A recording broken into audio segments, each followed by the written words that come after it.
donc xam naa dina xool nu ngi mën a waaw jàppandalee ba ñëpp mën si gis seen bopp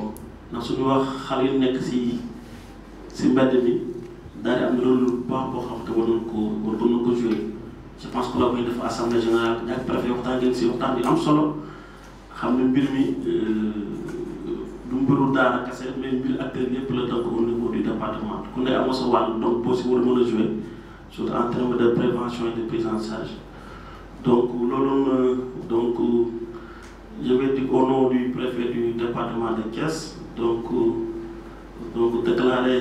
officiellement ouvert donc l'atelier donc par rapport à l'atelier régional de renforcement de capacité des comités départementaux de protection de l'enfant. Je suis Fulbert Dior, chargé de programme à la cellule d'appui à la protection de l'enfance. Capacité des membres des CDPE ou région de Thiès. Donc looloo tax ñu invité waa CDPE wu Tivaouane waa CDPE wu Mbour ak waa CDPE wu Thiès pour mun a am benn ay échange waxtaan un peu xoolaat tuuti suñuy stratégie xool naka lañ koy yokkee pour que suñuy initiative suñuy action gën a am doole pour gën a aar xale yi. Donc damay juste fàttali ne initiative bi mu ngi sokkeekoo ci benn partenariat entre ministère de la famille et des solidarités à travers la CAP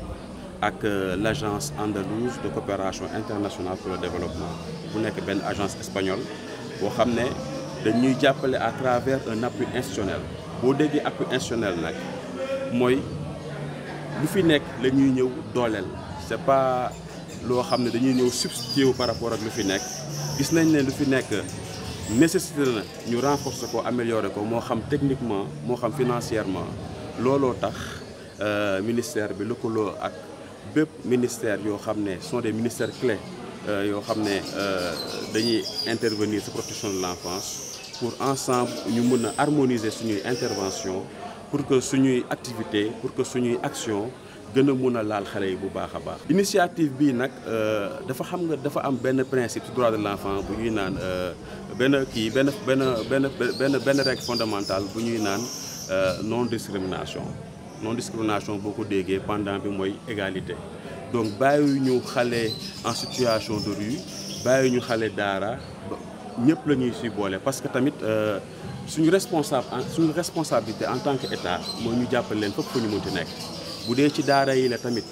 ñu jéem a xool naka lañ leen di encadrer à telle enseigne que objectif bu ñuy xaar ci ñoom moo xam jàng bi que ça soit ci école bi que ça soit ci daara bi ak fépp fu ñu mënti nekk que au moins seen droits fondamentaux par rapport à l'éducation ñu mën ko assurer. Bu laajtewee volet prise en charge également am na ñu ngi lëkkaloo ñu ñëpp fii nii ak waa département ministère de la justice nga xam ne ñoom ñoo yor par exemple AMO ñu ngi fii am nañ ci rôle bu ñuy jouer et que c'est important pour que ñun ñëpp acteurs ñu mën a xam naka la ñu mën a les mains dans la main jéem a am benn action bu gën a pérenne pour au moins que mu laal xale yi bu baax a baax dans le cadre de la protection. Donc bàyyiwuñu kenn quoi. Parce que boo déggee ñu ne protection de l'enfant c'est d'abord dans le cercle familial d'abord. Donc famille xale bu nekk place am du ci mbedd ci famille bi la d'abord da famille parents yi dañ ci am responsabilité. C'est en cas de défaillance peut-être de la protection familiale au niveau à la sphère familiale que état bi di ñëw di gën a renforcer appui mais il faut que c'est important de savoir que la protection de l'enfant c'est pas seulement l'affaire de l'État. Communauté bi parties prenantes yi organisation de la société civile comme acteurs institutionnels ñëpp dañ see am part de responsabilité. Moo tax it genre rencontre yi mooy ay rencontres yoo xam ne ensemble dañuy partager suñu intervention adossé à nos missions régaliennes yoo xam ne d'une part am na protection de l'enfant ñu jéem a xool naka la ñuy mën a de façon très efficace et de façon concertée xool naka la ñuy mën a aaree xale yi jàppale leen prévention dans le domaine de la prévention dans le domaine de la prise en charge et surtout aussi dans le domaine de la réinsertion par rapport aux enfants en situation de rue. Donc looloo tax quand même si waxtaan yi nii la ñuy mën a partager am compréhension commune vulgariser les orientations de notre politique national en matière de protection de l'enfance le référentiel bu ci nekk mooy stratégie nationale de protection de l'enfance donc piliers yi noonu la ñuy waxtaanee tey xool naka la ñuy am la ñuy renforcer suñuy intérêt aar xale yi yu nekk ci mbedd bi en fait déjà mbedd bi du kër loolu la ñu njëkk a constaté te xam nga protection comme on dit ku si nekk da cee am wàll tey jii boo xoolee kuy gi ñun dañuy par exemple bu ñu génnee ci mbedd dañ ci sare ay xale lañ fay nekk te aussi enfants de la rue il faut ngeen xam ne c'est pas seulement aussi les talibés amaana ñeneen ñoo xam ne ils sont accompagnés ñu nekk ci mbedd bi ñi des enfants ñuy ooyee les enfants figures ak yooyu noonu yëpp dafa soxla ñu aar leen ba tax nag ci organisation dispositif protection de l'enfance dafa am ay structures privées yoo xam ne ñoom ci loolu la ñuy yëngu surtout le travail social de rue comme aussi structure publique yoo xam ne dañuy liggéey bu baax a baax ci prise en charge maa ngi nii taxaw ak sama wetu sama benn collègue naataange boo xam ne moom mooy coordonnateur centre Guindi dafa nekk benn structure publique boo xam ne ci mbirum prise en charge des enfants en situation de rue dañ ciy dox ay jéego yu am solo donc boo leen gisee am na ay structures yu bëri mais pour mën a dooleel suñu action looloo tax ñu mën a am benn stratégie d'intervention boo xam ne au moins c'est complémentaire ku nekk sa spécialité ak sa domaine dañuy jéem a xool naka lañ lay jàppale pour au moins ñu mën a am benn objectif bu noble objectif boo xam ne c'est un objectif commun mooy lan aar xale yi génne leen ci mbedd bi yóbbu leen soit ci daara yi ci école yi wala ñu réinsérer leen dans la société socio-économique la ñuy wax mën na nekk en famille mën na nekk aussi jàppale xale bi tàggat ko pour mu mën a ut métier pour suba mu doon ëllëgu Sénégal donc looloo tax suñu liggéey bi fii nii c'est un travail boo xam ne ñu ngi naan ay actions synergiques la ñuy wër pour mën a échanger améliorer déjà suñuy intervention pour des résultats durables. L'objet de cette rencontre entre dans le cadre de la mise en œuvre du projet d'appui institutionnel au système de protection de l'enfance, qui est une initiative du ministère de la Famille et des Solidarités, qui a en charge la protection des enfants au Sénégal. Ce projet est le fruit d'un partenariat avec l'Agence andalouse de coopération internationale, donc, qui est une agence très dynamique dans le secteur de la protection et qui vient donner main forte au système national de protection. Cela par l'entremise de la cellule nationale, de la cellule d'appui à la protection de l'enfance, la CAP.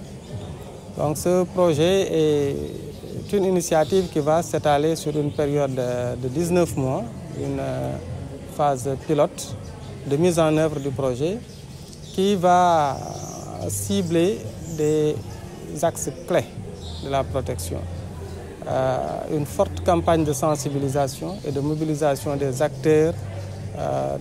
locaux, des acteurs territoriaux, mais aussi des institutions autour de cette problématique de la protection de l'enfance. Également, ce projet va accompagner les systèmes nationaux de coordination. C'est dans ce cadre-là que nous sommes aujourd'hui à Thiès, dans le cadre d'une tournée qui va nous mener dans 3 régions, pour accompagner les comités départementaux de protection qui sont les dépositaires de la protection au niveau local. Donc l'atelier de ce jour s'inscrit dans cette perspective-là, de redynamiser, de remobiliser les comités départementaux qui ont un rôle central dans le système national de protection. Il y aura également des initiatives concrètes, des initiatives de prise en charge, de retrait des enfants, parce que dans ce projet-là également, il est important de voir la stratégie de la CAP qui accompagne les acteurs dans une dynamique quotidienne. Ne pas positionner le retrait des enfants sous des événements périodiques, mais sortir les enfants de la rue, c'est une activité de tous les jours. Comme vous l'avez vu sur les slogans, la place de l'enfant, ce n'est pas la rue, ce soit à l'école, en famille ou dans les daras. Donc, nous sommes en train aussi de nous inscrire dans cette dynamique-là, de retirer ces enfants tous les jours. Et là, nous nous appuyons également sur le dispositif, parce qu'il s'agit de renforcer le dispositif. Donc, vous avez la présence du Centre national Guindi, qui est une référence institutionnelle dans ce domaine-là, de retrait des enfants. Mais également, il y a d'autres centres qui font d'excellentes choses. Et ce projet nous permettra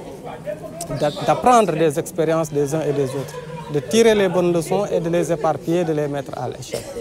Le dernier aspect également, ce sera fondé sur la coopération internationale, sur l'échange international d'expériences. Comme vous l'avez vu, ce projet est supporté par la coopération andalouse, mais c'est un projet également qui va impliquer un pays comme le Maroc, qui est une référence dans la protection. Et le Sénégal aussi va entrer dans cette dynamique d'échange, du donner et du recevoir. Donc nous allons apprendre de la coopération andalouse, nous allons apprendre également de la coopération marocaine, mais le Sénégal aussi aura de bonnes choses peut-être à montrer aux autres.